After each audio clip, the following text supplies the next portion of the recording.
After Arsenal's victory against Tottenham, Mikel Arteta walks into the dressing room with immense joy. He looks at his players and says, "Guys, I'm going to be very clear with you. Today, you did more than just win a game. You won a derby. You gave joy to thousands of people out there. You made every Arsenal supporter proud, but you also put Arsenal on the path to the Premier League title. Congratulations to you. Listen to me carefully. With what you showed today, dreaming is allowed.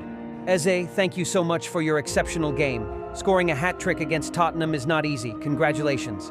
And let's not forget Leandro Trossard, who was also outstanding, as well as the whole team. You were exceptional. Thank you. This is what a team that wants to win the Premier League looks like. This is what a team that wants to make history looks like. Now listen carefully. Wednesday, it's Bayern Munich. Another battle. Another chance to send a message to the whole world.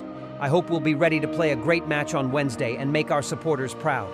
If you're proud to be an Arsenal supporter, write something in the comments to congratulate our Warriors.